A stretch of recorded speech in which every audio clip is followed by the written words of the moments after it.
ప్రకారం చెప్తే ఆ లెక్క చెప్పుకోవాలి. రేవంత్ రెడ్డి గారు మీరు ప్రధానంగా మీరు విద్యా వ్యవస్థ ఇలా పనిచేస్తుంది, ఒక్క రివ్యూ మీటింగ్ లేదు. ప్రభుత్వం వచ్చిన కాంచి విద్యా వ్యవస్థ మీద ఒక్క మీటింగ్ పెట్టినట్టు ఒక్క వీడియో కనుక చూపిస్తే దానికి మేము నిలబడతాం. ఒక్క వీడియో లేదు, ఒక్క మీటింగ్ లేదు. అంటే విద్యా వ్యవస్థను ఎక్కడ అణిచివేస్తున్నారు, ఎక్కడ తొక్కుతున్నారు? ఇది మార్పులు చేసుకోలే. ఇలా నేనే దగ్గర కాలేజీలో పోయి డిగ్రీ కాలేజీలో పోయి మెమోలు ఇచ్చే టైంలో మా యూనివర్సిటీ పరిధిలో ఉన్న డిగ్రీ కాలేజీలో పోతాం మేము, సైబాబాద్ కానీ నిజాం కాలేజీలు కానీ పోయినప్పుడు వీళ్ళు ప్రిన్సిపాల్ మెమోలు ఇవ్వరు విద్యార్థులకి.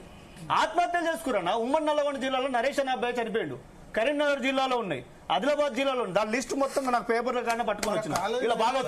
అయితే ఇలా ప్రధాన డిమాండ్ ఏంటంటన్నా, ఇటు కాలేజీలకి ఇబ్బందే, విద్యార్థికి ఇప్పుడు పీజీకి రావాలి విద్యార్థి, ఆ డిగ్రీ మెమోలు ఇస్తేనే పీజీకి పోవాలి. ఇప్పుడు మా ఉస్మానియా యూనివర్సిటీలో కూడా సైన్స్ కాలేజీలో పీజీ అయిపోయిన విద్యార్థికి టోటల్ లైబ్రరీ కాంచి మొదలు పెట్టుకుంటే నువ్వు ఎక్కడ పోయినా అన్ని క్లియరెన్స్ తీసుకొని వస్తేనే వాడు సర్టిఫికేట్ ఇస్తారు ప్రిన్సిపాల్. అంటే కట్టలేని పరిస్థితి. ఈ రాష్ట్రంలో కొన్ని పనికిరాని పథకాలు ఉన్నాయన్న. ఇలా ఫ్రీ బస్ పెట్టిరు, అది విద్యార్థులు పెట్టండి, ఎంత గొప్పగా ఉంటుంది. మీకు సలహా లేకపోతే మాలాంటి విద్యార్థి జేఏసీ లీడర్ని కనుక్కోండి, ఇస్తాం. విద్యార్థులు పెడితే వాళ్ళు చదువు కోసం పోతారు, పనికిరాని వాళ్ళంతా బస్సులు తిరుగుతుండే కొట్లాడుకుంటుంటే దానివల్ల ఏమైనా ఉపయోగమా? అందుకే మీ దాంట్లో చదువుకున్న వాళ్ళని ప్రధానంగా ముందు పెడితే బాగుంటుందని ముఖ్యమంత్రి చెప్తున్నాం. ఎవరైనా ప్రజాస్వామ్యంలో ఏ ప్రభుత్వం అయినా రాని మార్పులు రావాలి, అప్పుడే విద్యా వ్యవస్థ బాగుపడుతుంది. లేని ఎడల ఈ రాష్ట్రం గందరగోళం అయ్యే పరిస్థితికి ఏర్పడుతుంది. మేము ఎందుకు అంటున్నామంటే ఇలా విద్యా వ్యవస్థ బాగుండాలి, విద్యా వ్యవస్థ బాగుంటున్న రాష్ట్రం గొప్పగా చెప్పుకుంటున్నాయి. ఇలా తెలంగాణ రాష్ట్రం అని కొత్త రాష్ట్రం ఏర్పడ్డది, కొత్తగా ఏర్పడిన రాష్ట్రం. ఇలా ఆర్టికల్ 3 ద్వారా ముఖ్యమంత్రి రేవంత్ రెడ్డి గారు ఇలా నువ్వు సీఎం అయినావు. ఆర్టికల్ 3 లేకపోతే ఆయన ముఖ్యమంత్రి అయ్యేటోడు కాదు. ఇలా మీ ఎక్కడన్నా మా నిరుద్యోగ నాయకులు కానీ విద్యార్థి నాయకులు కానీ మీ ఎక్కడన్నా ధర్నా చేస్తే మమ్మల్ని అరెస్టు చేస్తున్నారు. అంటే ఆర్టికల్ 19 శాంతియుతంగా చేసుకుని రాజ్యాంగం చెప్తున్నారు. నువ్వు రాజ్యాంగాన్ని లెక్క చేయకపోతే ముఖ్యమంత్రి పదవిలో ఎట్లుంటారు? అంటే మీకో లెక్క మాకో లెక్క. ఈ చర్చ మొత్తానికి ఈ రాష్ట్రంలో ఉన్నటువంటి ఇప్పుడు డిగ్రీ కాలేజీలు కానీ పీజీ కాలేజీలు కానీ ఇంటర్మీడియట్ వ్యవస్థ కానీ మొత్తానికి వీళ్ళంతా కాంట్రాక్ట్ బేసిక్ పెట్టి నడిపిస్తున్నా. అంటే ఫ్యాకల్టీ, రెగ్యులర్ ఫ్యాకల్టీ లేదు ఎక్కడ. లైబ్రరీలో నీ లిస్ట్ ఇస్తా, ఇంటర్మీడియట్ కాలేజీలో లైబ్రరీ ఉండాలి, డిగ్రీలో ఉండాలి. వీళ్ళకి కొన్ని సలహాలు ఇవ్వంటే మేము ఇస్తాం. మా ఉస్మానియా యూనివర్సిటీలో కూడా ఇలా సరిగా లేవు పరిస్థితులు. ఇలా బీడ్ హాస్టల్ చూసుకుంటే కూలిపోయే అవస్థ ఉంది. మొన్న సంగారెడ్డి కాడ హాస్టల్ కూలిపోయి 3 విద్యార్థులకి గాయాలని మీరు కూడా చూసిరు ఆ విషయం. ఈ ఆటికి కూడా బీడ్ కాలేజీ కూలే పరిస్థితి ఉంది హాస్టల్. అలాంటి హాస్టల్స్ కూడా మీరు దృష్టి పెట్టి మొన్న యూనివర్సిటీకి వచ్చింది రేవంత్ రెడ్డి వచ్చి నేను ఎమ్మట్లో రిలీజ్ చేస్తాను అక్కడ నేను జీవో రిలీజ్ చేయొచ్చు కదా. అంటే చెప్పిపోవడం కాదు, అది చేయాలి. నీకు చేయాలంటే నీ ఎమ్మటి ఉన్నటువంటి వాళ్ళు నీకు సలహాలు ఇచ్చేటోళ్ళు మంచోళ్ళు ఉండాలి. అలాంటి మంచి టీంను పెట్టుకుంటే మేము సంతోషిస్తాం. అప్పటిదాకా మేము ఊరుకునే ప్రసక్తే లేదు. ఇప్పుడు కాలేజీలు బంద్ చేయడం అనేది మీరు సమర్థిస్తున్నారా, వ్యతిరేకిస్తున్నారు? అంటే ఎందుకంటున్నారంటే మేడం, వాళ్ళు ఎందుకు బంద్ చేస్తున్నారంటే వాళ్ళకి ఒక్కొక్కరికి 2 సంవత్సరాల నుంచి జీతాలు ఇవ్వాలి. పాపం నా దగ్గరకు వచ్చి మొత్తుకుంటారు. డిగ్రీ కాలేజీ ప్రభుత్వం కాలేజీల మధ్య ఉంది. స్కూల్ సంబంధించినటువంటి ఎక్కడ చూసుకున్నా ఇదే పరిస్థితి ఉంది. విద్యార్థి కాలేజీలో ఫీజు కట్టకపోతే నీకు డిగ్రీ మేము అయ్యాడు, ఇంటర్ మేము అయ్యాడు, పీజీ మేము అయ్యాడు. ఎక్కడ యూనివర్సిటీతో అంటే విద్యార్థులు ఈ విషయంలో సఫర్ అవుతున్నారు. మరి ప్రభుత్వం కాలేజీల మధ్య వివాదం పరిష్కరించడానికి మరి ఏం చేయబోతున్నారు? మాట్లాడుతున్న డిస్టర్బ్ లేదు. నేనేమంటున్నంటే ఈ రాష్ట్రంలో ప్రధానంగా మీరు పెట్టాల్సిన దృష్టి మొత్తం విద్యా వ్యవస్థ మీద పెట్టండి. విద్యా వ్యవస్థ బాగుపడితే తెలంగాణ రాష్ట్రం కూడా కలకలలాడుతుంది. అలాంటి దాన్ని మీరు మమ్మల్ని అంచివేస్తుర్రు, తుంగలో తొక్కుతుర్రు. ఈ మార్పులు రావాలంటే ముఖ్యమంత్రి గారు మీరు త్వరలో మార్పులు చేసుకోండి. మీ మంత్రివర్గాన్ని కొత్త వాళ్ళని ఎమ్మెల్సీలు తీసుకోండి. చదువుకున్న వాళ్ళని ఉన్నతంగా ఉస్మానియా ఉన్నారు చర్చలో. మైపాల్ గారు నమస్తే అన్న. నమస్తే మైపాల్, చెప్పండి ఏంది మీ అబ్జర్వేషన్ ఏంది? కాలేజీలు తప్ప, ప్రభుత్వం తప్ప, పోయిన ప్రభుత్వం తప్ప, ఈ ప్రభుత్వం తప్ప ఈ సిచ్యువేషన్ రావడానికి? మొత్తం ఇంటర్ వ్యవస్థగా కొంత తప్పు ఉందన్న. ఈ ఉచిత పథకాలకు మొత్తం ఇస్తే తప్ప ప్రజలు ఓట్లేసే పరిస్థితి లేకపోవడం వల్ల వీళ్ళు అనివార్యంగా రాజకీయ పార్టీలు ఉచితాల మీద పెట్టినంత ఫోకస్ ఈ విద్య మీద పెట్టకపోవడం అనేది మీరు అనేక సార్లు చెప్తుంటారు మీ డిబేట్లలో కూడా. మీరు ఫైట్ చేయాల్సింది విద్యార్థులు, ఉద్యోగులు, చదువుకున్న వాళ్ళే ఫైట్ చేయాలి ఉచితాలకు వ్యతిరేకంగా.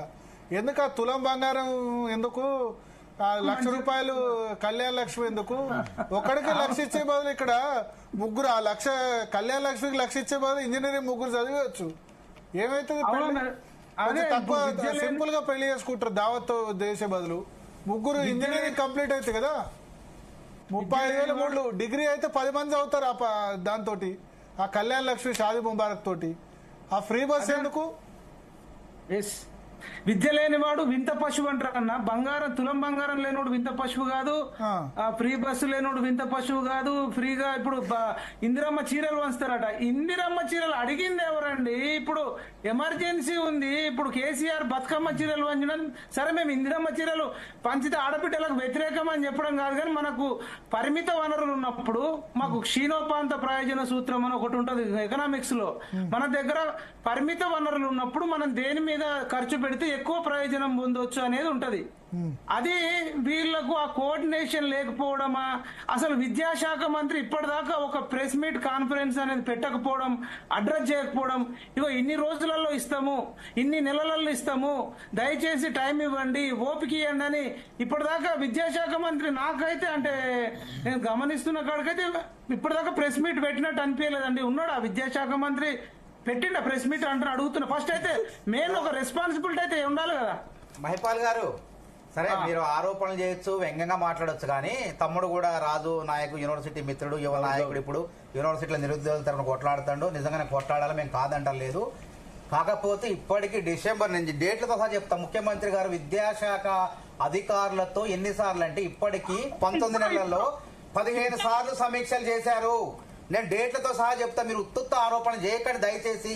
విద్యారంగాన్ని ఆడ ఎందుకు పెట్టుకున్నారంటే చూడండి, రేపు ఢిల్లీలో కేజ్రీవాల్ ఏ విధంగా ప్రభుత్వ పాఠశాలలు తీర్చిదిద్దారు, అదే విధంగా ముఖ్యమంత్రి రేవంత్ రెడ్డి గారు తీర్చిదిద్దబోతున్నారు. కాబట్టి తినబోతు రుచి అడగండి దయచేసి. కాబట్టి ఈ చూడండి, విద్యా కమిషన్ వేయటం కానివ్వండి, ఇలా సమీకృత గురుకులాలకు 20,000 కోట్లు ఖర్చు పెడుతున్నారు. ఇలా పక్కా భవనాలు లేవు, మౌలిక వసతులు లేవు. ఇలా ప్రతి నియోజకవర్గంలో 105 గురుకులాలు ఖర్చు పెడుతున్నారు. ఎన్నడూ లేని విధంగా విద్యార్థుల కోసమే నిబద్ధతతో ముఖ్యమంత్రి రేవంత్ రెడ్డి పనిచేస్తున్నారు. పనిచేస్తుందని మాట్లాడండి, చెయ్యని దాని గురించి చెప్పండి, చేసిన దాని గురించి చేయలేదంటే ఇది న్యాయమా చెప్పండి. తెలంగాణ సమాజం చూస్తుంది, టీచర్లని గతంలో 10 ఏళ్లుగా బదిలీ లేవు, పదోన్నతులు లేవు. అట్లాంటిది బదిలీలు పదోన్నతులు చేసి విద్యారంగాన్ని సంస్కరిస్తున్న రేవంత్ రెడ్డి గుర్తుపెట్టుకోండి. మీరు నవ్వచ్చు, ఇలా ఒడ్డు మీద కూర్చొని ఉత్తరాలు ఎన్నైనా వేస్తారు, కానీ వాస్తవాలు మీరు దిగుతా తెలుస్తుంది అక్కడ కూర్చుంటే. సమీక్ష చేయలేదంటే అబద్ధం. 13-14 సార్లు సమీక్ష చేశారు. ఇప్పుడు నేను డేట్లు డిసెంబర్ 30వ తారీఖు వచ్చిన వెంటనే, తర్వాత మొన్న 7 నెలల క్రితం చేశారు. యూనివర్సిటీ నియామకం జరిగేటప్పుడు జరిగింది. ఇట్లా పలు దశల్లో పాస్ అయిన ప్రభుత్వ పాఠశాల విద్యార్థుల దగ్గరకు వెళ్లి వాళ్ళు అభినందించారా? ఏ ముఖ్యమంత్రి రేవంత్ రెడ్డి